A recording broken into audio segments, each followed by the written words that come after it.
నమస్తే అండి, ఎలా ఉన్నారు అందరూ? బాగున్నారా? నేనైతే బాగున్నానండి. మీ అందరికీ అమ్మవారి ఆశీస్సులు ఎల్లప్పుడూ ఉండాలని కోరుకుంటూ, చాలామంది అంటున్నారు ఈ మధ్యన మేము మోసపోతున్నామండి, మా అంతర్గత శత్రువుల వల్ల మేము మోసపోతున్నాము, మమ్మల్ని నమ్మించి వాళ్ళు మోసం చేస్తున్నారు, అలా అసలుకు జరగకుండా ఉండడానికి తేలికైన ఒక పరిహారం ఉంటే చెప్పండి అని అడుగుతున్నారు. వారందరి కోసమే ఈరోజు చాలా అద్భుతమైన ఒక పరిహారం గురించి చెప్పబోతున్నానండి. ఇంతకీ పరిహారం ఎవరెవరు చేసుకోవాలి, ఇంకా కలిగే లాభాలేంటి, ఇవన్నీ కూడా నేను క్లియర్గా వీడియోలో చెప్తానండి. ఈ పరిహారం మీద మీరు పూర్తిగా నమ్మకం పెట్టి చేయండి. మీ అంతర్గతంగా అంటే మిమ్మల్ని నమ్మించి మోసం చేసే మీ స్నేహితులు కానీ, మీ ఫ్రెండ్స్ కానీ, మీ కుటుంబ సభ్యులు కానీ, మీ స్నేహితులు కానీ, వ్యాపారస్తులు కానీ, మీకు తెలియకుండానే మీతో మంచిగా ఉంటూ నటిస్తూనే మీతో మంచిగా మాట్లాడుతూనే మిమ్మల్ని ఇబ్బంది పెట్టి, అంటే అక్కడ మీకు సహాయం చేస్తున్నట్లుగా కూడా వాళ్ళు నటిస్తూ ఇబ్బంది పెట్టేవారు ఉంటారు. ఎవరైనా సరే మిమ్మల్ని ఎంతగా ఇబ్బంది పెట్టాలని వాళ్ళు చూస్తారో వాళ్ళే అంతగా ఇబ్బంది పడతారు ఈ పరిహారం మీరు చేసుకోవడం వల్ల. ఈ పరిహారం వల్ల మీ మనసు ఒక అధీనంలో ఉంటుంది. మంచి చెడు విషయాలన్నీ కూడా మీకు అర్థమవుతాయి. ఎలా చేయాలి ఏంటి అనేది అన్నీ కూడా అర్థమవుతాయి. చాలా తేలికైన పరిహారం అండి. ఈ పరిహారానికి కావాల్సింది మనకి ఇక్కడ రావి ఆకు, అలానే ఒక జాజికాయ, అలానే పసుపు కొమ్ము. ఇంకాను చాలామంది సమస్యల గురించి అడుగుతున్నారు కదండి. అనేక సమస్యలకు సంబంధించిన పరిహారాలు చాలానే ఉన్నాయి మన ఛానల్లో. ఒక సమస్య మీదనే ఎన్నో పరిహారాలు ఉన్నాయండి. ఎవరైతే అలాంటి సమస్యలతో బాధపడుతున్నారో మీరు ఒక్కసారి ఛానల్లోకి వెళ్ళి చూడండి. వెళ్ళి చూసి మీరు చేయగలిగేదాన్ని ప్రయత్నం చేయండి. అలానే నేను ఇక్కడ చెబుతాను, మీకు ఒక నమ్మకం అనేది రావాలి. కాన్ఫిడెంట్ ఉంటేనే చేయండి. కొంతమంది అనుకోండి మేము చేసినా కానీ అవటం లేదండి, ఇంకొంతమంది మీరు చేశారండి మీకు వచ్చిందా రిజల్ట్ అని ఈ విధంగా అడుగుతుంటారు. ఇక్కడ గుర్తుపెట్టుకోవాల్సింది, తంత్ర పరిహారాలని కొన్ని విషయాలని 10 మందికి చెప్పకూడదు. చెప్పడం వల్ల మీ మనసులో ఉన్న శక్తి తగ్గిపోతుంది. అయితే కొన్ని విషయాల్లో అంటే కొన్ని వీడియోల్లో అది చెప్పొచ్చు, కొన్ని పరిహారాలు అంటే చెప్పకూడదు, కొన్ని వాటిల్లో మాత్రం చెప్పకూడదు. ఇలాంటివన్నీ కూడా నేను వీడియోలో చెబుతూ ఉంటానండి.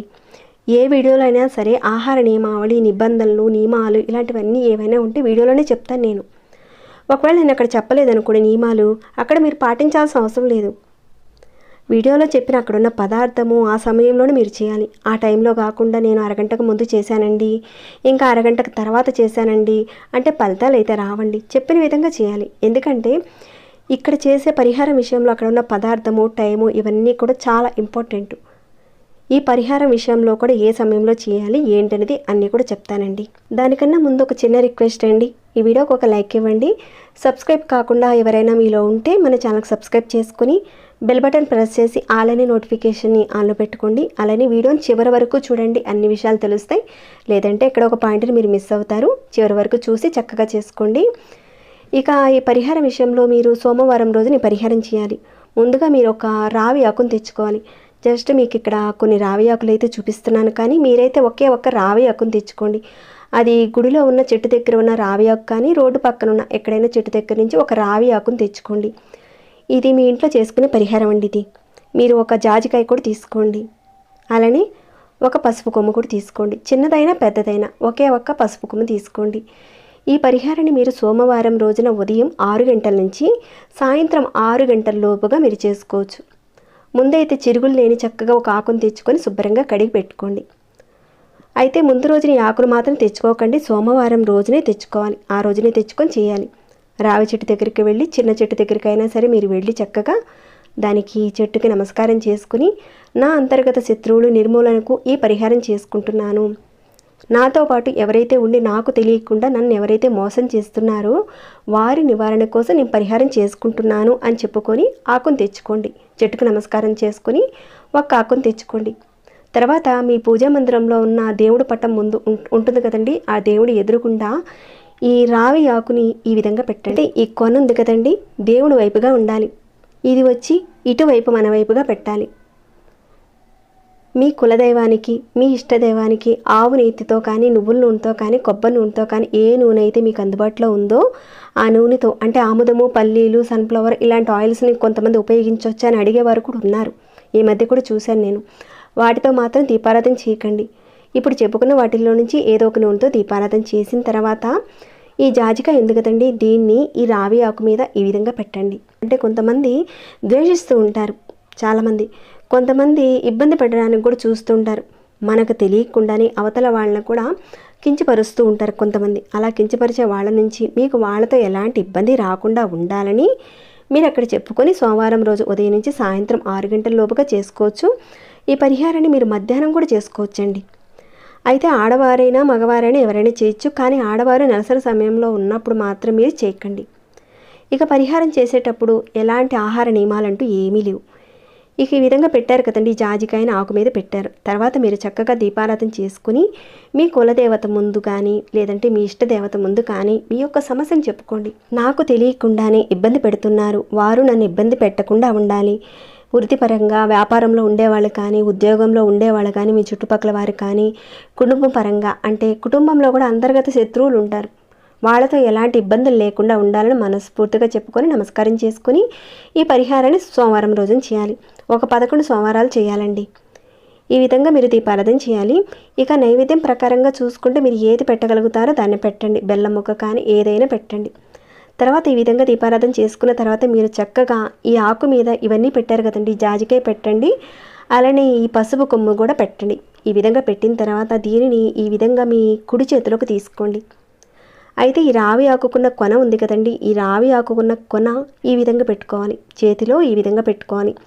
పెట్టుకున్న తర్వాత మనస్ఫూర్తిగా మళ్ళీ తలుచుకోండి, నా అంతర్గత శత్రువులు నా మనసుకు సంబంధించి ఎలాంటి ఇబ్బందులు నాకు కలగకుండా ఉండాలి అని అలా అనుకొని ఈ ఆకుని అంటే ఆ దీపారాధన వెలుగుతూనే ఉండాలి, మీ చేతిలో ఈ విధంగా పెట్టుకోవాలి.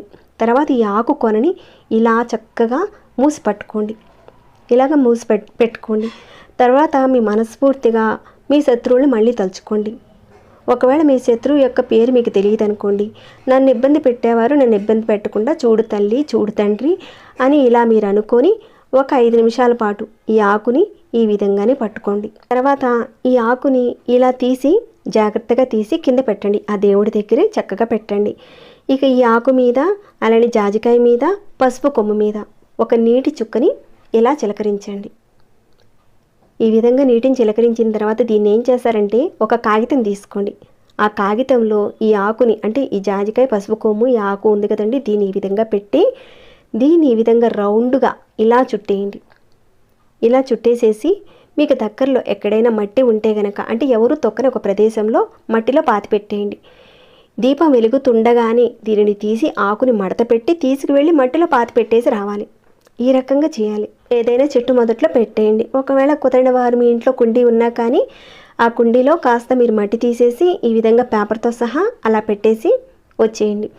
ఇలా మీరు ఒక 11 సోమవారాలు ఇలా చేసి పాతి పెట్టాలి.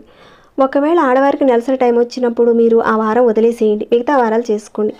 ఇలా మీరు 11 వారాలు చేస్తే మీ శత్రువు ఎంత గొప్పవాడైనా సరే మిమ్మల్ని కావాలని అంతర్గతంగా మిమ్మల్ని బాధ పెట్టాలని ఇబ్బంది పెట్టాలని చూసేవారు నిర్వీర్యం అయిపోతారు. అంటే మీకు తెలియని శత్రువులు ఎవరైతే ఉన్నారో వాళ్ళు వెనక్కి తగ్గుతారు. మీరు ఈ పరిహారం చేసేటప్పుడు ద్వేషభావంతో అంటే అవతల వాళ్ళ మీద కోపంతో ఏదో చేసేయాలని ఈ రకంగా మనసులో పెట్టుకుని మాత్రం చేయకండి. ఎందుకంటే అది మళ్ళీ మీకు రిటర్న్ అవుతుంది. మనం ఎదుటి వాళ్ళని ఇబ్బంది పెట్టాలని మనం చేయకూడదు. మీరు కోరుకోవాల్సింది చాలా జాగ్రత్తగా మీకున్న సమస్య చెప్పుకొని చేసుకోండి. ఖచ్చితంగా 100కి 100 ఫలితాలు వస్తాయండి. దీన్ని మీరు ఒక 11 సోమవారాలు చేయాలి. ఒకవేళ మధ్యలో ఎప్పుడైనా ఒకసారి ఆటంకం వస్తే మళ్ళీ మీరు కంటిన్యూ చేసుకోవచ్చు, కానీ మాటికి మాత్రం మీరు ఆటంకాలతో మాత్రం చేయకండి. ఒక్కసారి ఆటంకం వస్తే పర్వాలేదు. ఈ పరిహారానికి ఎలాంటి ఆహార నియమావళంటూ ఏదీ లేదండి. చక్కగా చేసుకోండి, అన్నీ అనుకూలంగా మారుతాయి. ఎవరికైతే ఈ సమస్యలతో బాధపడుతున్నారో తప్పకుండా ఈ పరిహారాన్ని చేసుకొని మీకున్న సమస్యలన్నీ కూడా తీరిపోవాలని ఆ భగవంతుడిని నేను కోరుకుంటూ ఇక ఈ వీడియోని ఇంతటితో ముగిస్తున్నాను. ఇంకేమైనా డౌట్స్ ఉంటే చెప్పినవి కాకుండా ఇంకేమైనా వస్తే కనుక అడగండి, తప్పకుండా రిప్లై ఇస్తాను. అలానే ఈ వీడియో పట్ల మీకు ఎలా అనిపించింది అనేది కూడా కాస్త కామెంట్ రూపంలో నాకు తెలియచేయండి. లైక్ చేయకుండా ఇంకా చూస్తుంటే ఒక లైక్ చేయండి. ఇలాంటి మంచి కంటెంట్స్తో ఉన్న వీడియోస్ని మీరు మిస్ కాకుండా ఉండాలంటే మన ఛానల్కి సబ్స్క్రైబ్ చేసుకొని ప్రతిరోజు మన ఛానల్ నుంచి వచ్చే వీడియోస్ని వాచ్ చేస్తూ ఉండండి. మరొక భక్తి వీడియోలో మళ్ళీ మిమ్మల్ని కలుసుకుంటాను. అంతవరకు సెలవు.